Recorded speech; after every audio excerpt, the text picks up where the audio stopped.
وإذا بهم يقعون في هؤلاء الآمرين بالمعروف والناهين عن المنكر ويتكلمون في عقولهم وفي أعراضهم ويبدأون يستهزئون بهم من خلال كتابات ومن خلال رسومات. وأبعد الناس والله عن نفع البلدان هم هؤلاء الكتاب من الذين يسمون أنفسهم بالمثقفين. خلال 12 يوما مضت، ليست الأيام القريبة بل قبلها بأيام، فقط 12 يوم، أيام الاضطرابات التي دعي إليها في الرياض وفي غيرها.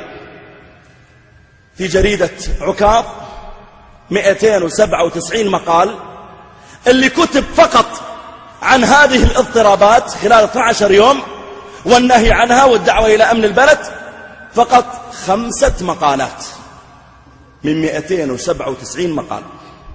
ما همهم أمن البلد ولا التفتوا إليه، همه أنه يحقق الاختلاط عشان يضع سكرتيره وما تمشكل الهيئة، همه أن يرى البنات يسوقن السيارات حوله في الشوارع، همه أن يخرج إلى الشاطئ فيرى النساء بالمايوهات، هذا همه، فهو يكتب عما أهمه. أما أن يكتب عن اضطراب أمني، يكتب عن عدم الاستماع إلى أجندة خارجية، هذا لا يهمه. 297 مقال، منها فقط 5 مقالات تتكلم عن عدم الاضطراب في البلد. في جريدة الرياض خلال 12 يوم 227 مقال اللي كتبوا عن الاضطرابات والتحذير منها فقط 5 مقالات أيضا، والباقي في شهواتهم يكتبون. أين هؤلاء الكتاب عن هموم البلد؟ إن كانوا وطنيين حقا أين هم في ساحات القتال؟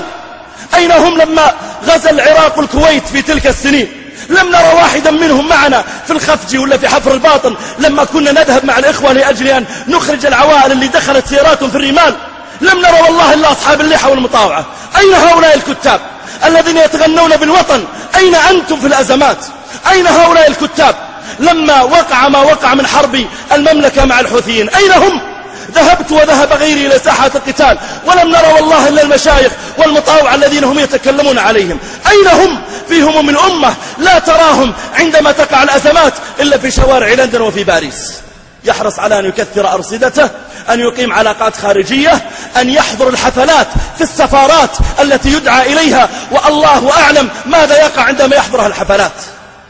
أين كتاباتكم عن هموم الوطن إذا كنتم صادقين فعلا في أنكم تدافعون عن الوطن؟ هذا أكبر رد على أمثال هؤلاء العفن الذين ابتلينا بهم في جرائدنا. يتكلم على المحتسبين، على الآمرين بالمعروف والنهي عن المنكر، على المشايخ، ثم يقول وأنا لولا حرصي على هذا الوطن أنا أنادي إلى الوطنية. وين أنت وين الوطنية؟